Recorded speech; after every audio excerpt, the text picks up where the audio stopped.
Coming up on Hoosier Sports Night, Indiana men's and women's basketball look to start their seasons with a slam dunk. And men's soccer kicks off their campaign for a Big Ten tournament title. This is Hoosier Sports.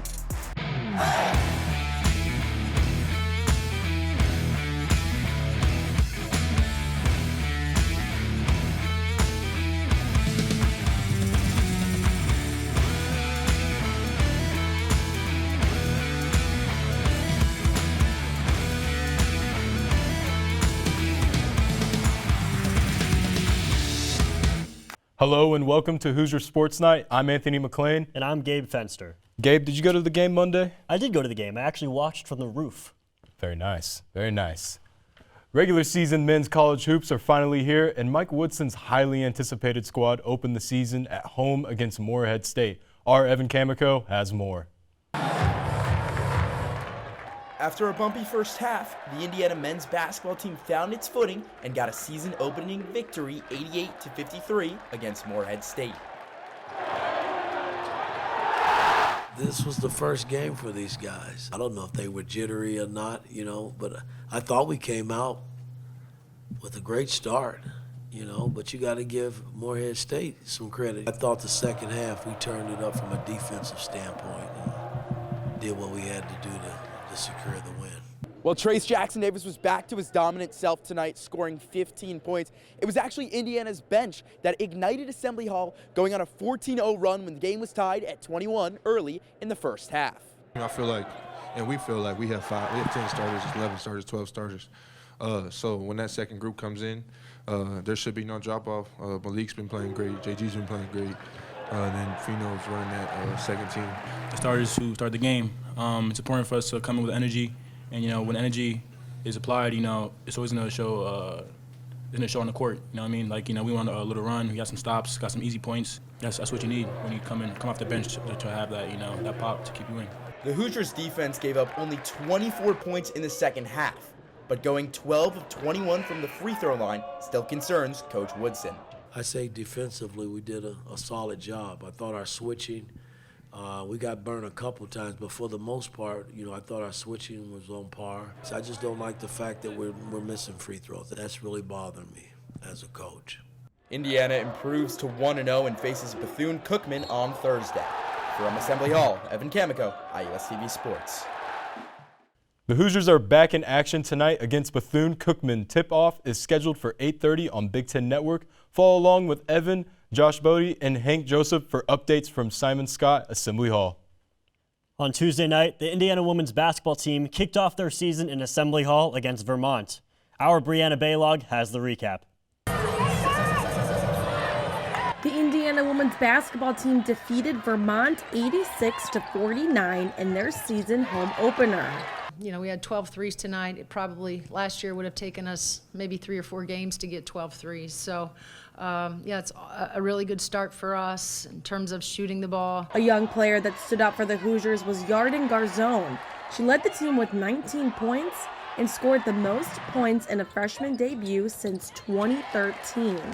The first day she stepped on campus in August, we kind of really quickly realized how good she was, how great of a passer was, how effective she is from three-point, and how just great all-around player she is. She's not a typical freshman. With 3 of their starting 5 gone, new faces needed to step up, and they did just that. I think that what's going to be special about this team is that it's different than any team we've had so far. So you can't really compare it to our last year's team because it's a lot different than this year's team. We have a lot of different pieces, but I don't think difference necessarily a bad thing. I think it's exciting. It was a new home court for Oregon transfer Sydney Parrish. She led the game in steals and has adjusted well on and off the court. She's always been a scrapper. She's always been a tough kid. Don't let the eyelashes and the makeup and the long nails fool you. She's a baller. She loves the game. She's a competitor. She wants to win. She's been great in terms of leadership, her voice in practice. She's been a great piece. That has come to join us, and we're glad that Sid's home. Next up, the Hoosiers face UMass Lowell at home. Tip-off at 7 p.m. on Friday. From Assembly Hall, Brianna Baylog, IUS-TV Sports. The Hoosiers will host UMass Lowell tomorrow at 7 o'clock p.m. before their tougher non-conference schedule begins. Make sure to follow along with our reporters, Brianna Baylog, Audrey Hausberger, and Alex Hines throughout this women's basketball season. On Sunday, the Indiana volleyball team took a trip to Madison, Wisconsin as they took on the number 3 ranked Wisconsin Badgers. Despite a late match rally, the Hoosiers were not able to pull off the upset, and the Badgers took the match 3-1. IU fought hard in the fourth set, taking a commanding lead, but the Badgers chipped away, going on a 13-4 run to take the fourth set. Cameron Hayworth had herself a match as she put up 48 assists, 8 digs, and 6 aces. The Hoosiers head back home to Bloomington as the number 16th ranked Penn State Nittany Lions come into town this Friday. IU hopes to tie the season series after getting swept in University Park in September. It's Big Ten tournament time, and Indiana men's soccer had its first round game against Penn State last Friday. A trip to the semifinals on the line. Our Amanda Foster has more from Jerry Eagley Field. Indiana's Big Ten championship hopes are still alive after a 1-0 win over Penn State Friday night in the quarterfinals. The key to the win? Solid performances on both ends of the pitch. We did limit them really to second chances, I would call it. That's a good team. So I give our guys a lot of credit. I thought defensively we were very good. I thought some of our best play was really our attack that led to us not defending much. And when Indiana's defense was called upon, they delivered.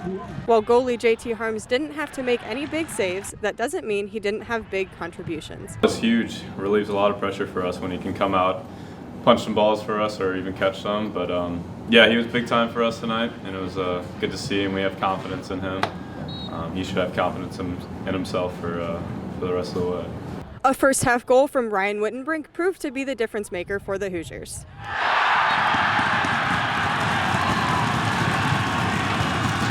I mean, I thought we created a lot of chances in the first half. Kind of were unlucky not to have a goal up till that point, I thought. So just trying to encourage everyone to make sure that we try to take advantage of the opportunities that we were getting. That goal marks Wittenbrink's 8th of the season, and his presence on the field continues to be instrumental in Indiana's success. First half, like he's been all year, was just a problem for them. It's a really nice finish, obviously keeping it low, and that traffic is important, and Witt's been fantastic all year for us. Nice to see him get another goal. Indiana will next face number 1 seed Maryland on Wednesday at College Park. Yeah, we needed this win for so many levels, just to kind of get solidified in the tournament a little bit. And obviously the first game of the Big Ten tournament, and it's November now, so hopefully we can just build on this. Amanda Foster, IUS-TV Sports. On Wednesday, the Hoosiers faced off against Maryland in a revenge match for a spot in the Big Ten tournament finals. Despite their best efforts, Indiana fell to the regular season champs. The Hoosiers will now await their seeding in the NCAA tournament next week. Coming up after the break, we crown this week's Hoosier Highlight Athlete of the Week. And we have the latest on football's consistent struggles in conference play. Stick around for more Hoosier Sports Night after the break.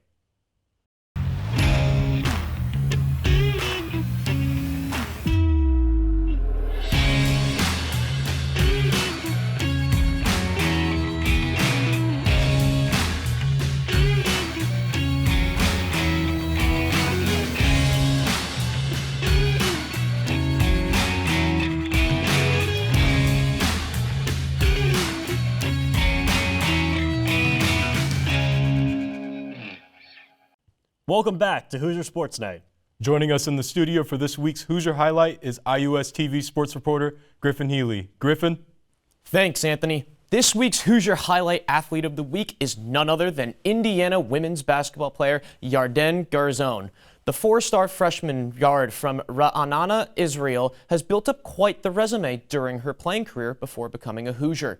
She averaged just under 15 points, 5 rebounds, 3.5 assists, and 2 steals per game for Maccabi Aroni Ramat Gan, where she shot 45% from the field, 43% from the three-point, and 94% at the free throw line. She also had extensive experience on the Israeli national teams.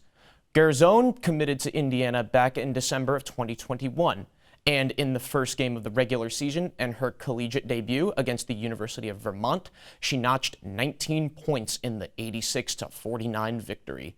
Garzone's 19 points are the most points scored in a freshman debut since guard Loren Brooks scored 19 against Oakland on November 9th, 2013. Garzone also had 4 rebounds and 4 assists and shot 58.3% from the field and 62.5% from the three. There's a lot to be excited about Garzone for the rest of the season. That's all for this week's Hoosier Highlight Athlete of the Week. Back to you. Currently on a 5-game losing streak, the Indiana football team had the number 14 Penn State Nittany Lions in town last weekend. Iowa's TV reporter Blake Spillers has more from the tough matchup. It was a close game early on in windy Bloomington, but the Hoosiers struggled to get anything going offensively, falling to Penn State 45-14. Well, I mean, I think, bottom line is no matter how much time you have or don't have, you got to execute, and I feel like, it's really difficult up front, not being able to give our backs a chance to get seams to run through and the quarterback's time to throw, so that to me is really the bottom line. I think we have to really focus on getting ourselves, continue to work to get better there because it's not good enough, and it's killing us right now. It's making it very, very difficult for our offense. I don't care who the quarterback is. It doesn't matter who the running back is. Jack Tuttle got his first action of the season getting the start on Saturday. He looked solid early on, making plays with his feet and through the air. But after taking a big hit in the second quarter, he was unable to return for the rest of the game. And after the injury, the Hoosiers' offense did not look the same. I just feel like we needed to get in a rhythm. We just didn't do it. And first drive we had a rhythm. We moved down the field, and then Jack getting hurt didn't help either. But, yeah. IU was outgained 483 to 196 today. The Hoosiers just could not get the run game going, only averaging 1.9 yards per carry. And with 3 turnovers, it just wasn't the Hoosiers' day. It's just about, us trying to, those negative plays, the tackles for loss, the penetration you have to have up front. It starts with our defensive line, just trying to manufacture it as best we can. I know that that's something that we focus on a lot, and something we've always been really good at. It's been a trademark for what we do here. And so trying to create negative plays, whether it's sacks, tackles for loss, and those lead to takeaways too. So I think it all kind of goes together and fits together. So still continue to try to, find answers for that. It is something that we spend a lot of time working on and take a lot of pride in. And yeah, you're right. It wasn't like what it needed to be a year ago. And obviously this year we haven't done a good job of getting it fixed, So, and that has to be, a big part of who we are. IU has another tough test next week when they travel to take on Ohio State. From Bloomington, Blake Spillers, IUSTV Sports. Indiana quarterback Connor Bazelak is set to return this upcoming weekend after missing last week's game against Penn State with an injury. But the Hoosiers have another tough test ahead of them as they travel to take on the number 2 Ohio State. Indiana Wrestling defeated SIUE 26-15 last Friday in their first match of the season. The Hoosiers started off strong, sweeping the first half of the match. However, the Hoosiers' control slipped away in the second half, with SIUE taking victories in 4 of the 5 weight classes. The only Hoosiers win of the half would come from number 18 ranked redshirt junior DJ Washington in the 174-pound weight class, matched by making his opponent fall in 33 seconds. Indiana then went to the Maryville Kaufman Open in St. Louis, Missouri. Throughout the tournament, Indiana had 9 individual championships with 4 first-place finishes. The Hoosiers will host number 24th ranked Princeton at Wilkinson Hall for the first home match of the season on November 18th. The Indiana men's tennis team wrapped up their final fall season tournament in Ann Arbor, Michigan. During the Big Ten tournament, the Hoosiers showed why they should not be slept on in the Big Ten. In doubles, Michael Andre and Ilya Terepolsky took home the doubles trophy, winning 8-7. In singles, Patrick Fletchall defeated Wisconsin's Robin Paris in the round of 32. In the round of 16, Terepolsky defeated Nick Meister of Illinois 6-4 and 6-4. With the completion of the tennis team's fall season, the Hoosiers look forward to the spring season starting on January 15th. The Hoosier cross-country teams were at it again here in Bloomington for the 2022 Hoosier Invitational. The men's team started the day with 3 top 10 finishers in the 8K, Andrew Anderson, Cole Raymond, and finishing 5th overall, Travis Hickner, with a time of 26:46. The Hoosier women's side continued the day with runners finishing in all 3 of the top spots in the 6K. Ali Latta finished third. Michaela Ramirez finished second, and finishing first overall was Tori Schmidt with the time of 22:40. The Hoosiers are back in action this Friday in Terre Haute to face off in the Great Lakes Regional. IU swimmer Brendan Burns participated in the 2022 FINA World Cup in Indianapolis this past weekend. The defending Big Ten Swimmer of the Year got 4th in the 200-meter backstroke and 8th in the 200-meter butterfly. Also, former IU swimmer and Olympic gold medalist Lily King won first place overall in the 200-meter breaststroke and touched second in the 100 breaststroke. The Hoosiers start their Big Ten season next weekend as they travel to Columbus for the Ohio State Invitational. Joining us now in studio with the Candy Stripe Calendar Report is IUS TV sports reporter Josie Broyles. Josie? Thanks, Anthony. Welcome to this week's Candy Stripe Calendar. The Hoosiers are transitioning into the winter sports season, and we have a packed weekend. Starting off this Friday, the cross-country team is competing in the Great Lakes Regional starting at 10 a.m. at the Laverne Gibson Championship cross-country course. Women's volleyball plays here in Bloomington at Wilkinson Hall against Penn State at 6 p.m. To round out Friday, the Indiana women's basketball team faces off against UMass Lowell at Assembly Hall. Tip-off is set for 7 p.m. The Hoosiers football team is looking forward to an exciting game day on Saturday as they travel to the Shoe to battle the number 2 ranked Ohio State Buckeyes at noon. Finally, closing out the weekend, the women's volleyball team plays again, facing off against number 9 Minnesota at 3 p.m. in Minneapolis.